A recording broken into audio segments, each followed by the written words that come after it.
Quality management in projects is slightly different than quality management in an organisation, because usually in an organisation it's the quality processes are around things that are happening continuously or repeatedly. So as part of a business process you do the same things regularly, whether it's every year, every month, every week or whatever. So any quality requirements are set up to prove that you are running that business to the same quality standard continuously. Whereas in a project, quite often the quality checkpoint is only done once or twice or whatever it is, depending on the deliverable that you're actually checking. So if you're building a 25-metre pool, you might have 5 checkpoints, but they might all only be done once. So it's a bit different than just the general running of the business. So the purpose of this presentation is to look at the quality control around the quality plan, particularly relating to project lifecycle as opposed to a general business. So in PMBOK, we start on page 189 and look at chapter 8. Now, instead of looking at the Plan, Do, Check Review or Plan, Do, Check Act, they have Plan, Perform QA and Perform Quality Control. And it all basically does, it covers the same requirements, it's just different terminology. So in the plan, you're looking at identification of the requirements in the process. Perform QA is to use the plan, and quality control is to monitor and record. So obviously the purpose of having the quality requirements within your project to making sure you end up with happy customers at the end of it, or happy stakeholders at the end of it. So we want to ensure that we focus on prevention rather than rectification. It's a bit different than when we're looking at risk and issue management, where you can't always prevent them. You actually try and reduce the impact of those issues or those risks. Whereas in the quality plan, you're looking at prevention or identification of the issue, or identification of the quality issue before it becomes unfixable. As I say, you can't cut off the end of the swimming pool and just add another half a metre. We also want to make sure that we look for continuous improvement, not only within the life cycle of the current project, but for the next project that's going to come along. So we want to make sure one of the things that you would do at the end of your project, for example, is do a lessons learned, and that is part of your quality plan, because that will actually impact the next project that comes along. And we need to make sure that we cover accountability, so that we make sure that everybody who is involved in the project team have allocated responsibilities, and you know what they're doing with regard to their responsibilities within the tasks in the Gantt chart or the work breakdown structure, but also to make sure that the managers know that they are accountable for it. If they don't sort it out, that it's them that will actually wear the brunt of the impact if they don't have the quality requirements at the end of the project. So I'm not even going to try and pronounce that, because otherwise I'll get into all sorts of trouble. Cost of quality. The cost of quality is relating to the cost benefit and so it's one of the things that you would usually include within your budget. Now, we obviously didn't include it in the budget because we did the budget first.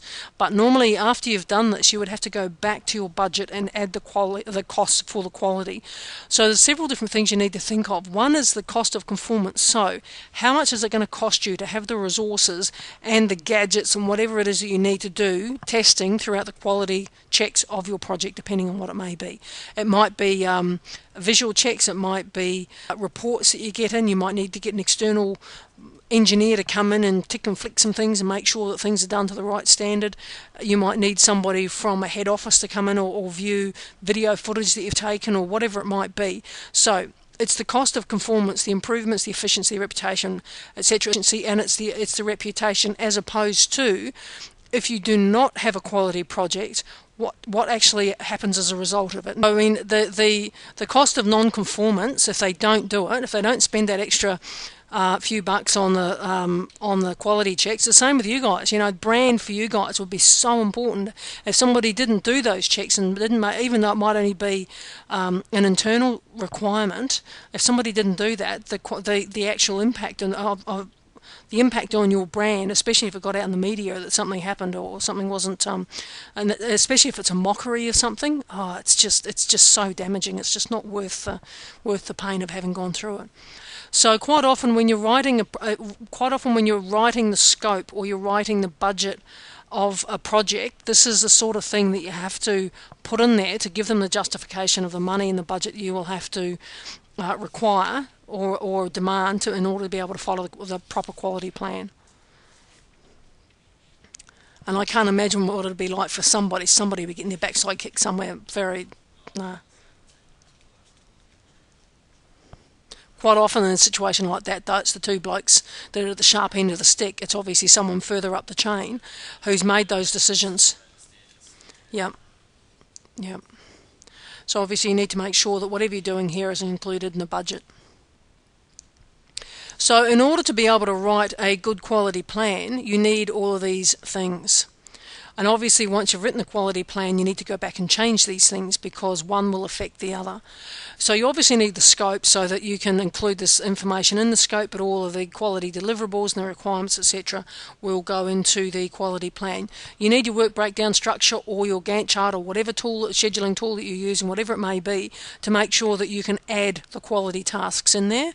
You assign a cost to them, a resource to them. You make sure you've got the relevant in the right order so that it's that quality check is finished before the next step is started. So it's chicken and egg. You go back and change these things quite a lot before you get anything that's going to work. Your stakeholder requirements are really important. Now, for example, Blair, yours, the relevant defence organisations already set their standards, and they give them to you, and you have to adhere to them. If you don't, then you lose the work and your reputation and your income and the whole enchilada. So stakeholder requirements are really important. In order to be able to meet an expectation, you quite often have to have a benchmark. So you all know what I mean by benchmark.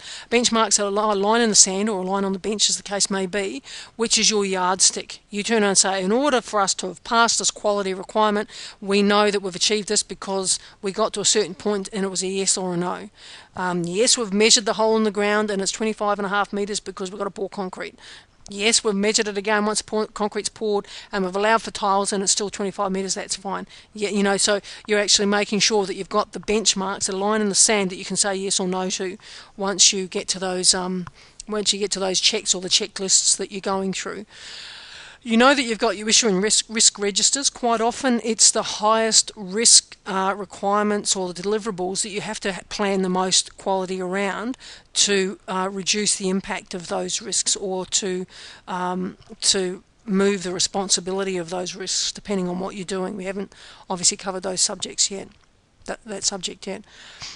You need to also include external quality influences, so ISO, Australian Standards, TQM, Sigma, whatever it is that you're actually running towards, and obviously your own organisational policy and standards. So if you're working for an organisation, whether you're actually employed by them or you're contracting to them as a project manager, you need to know what they have as a standard. So therefore, you're running the project within their general organisational requirements.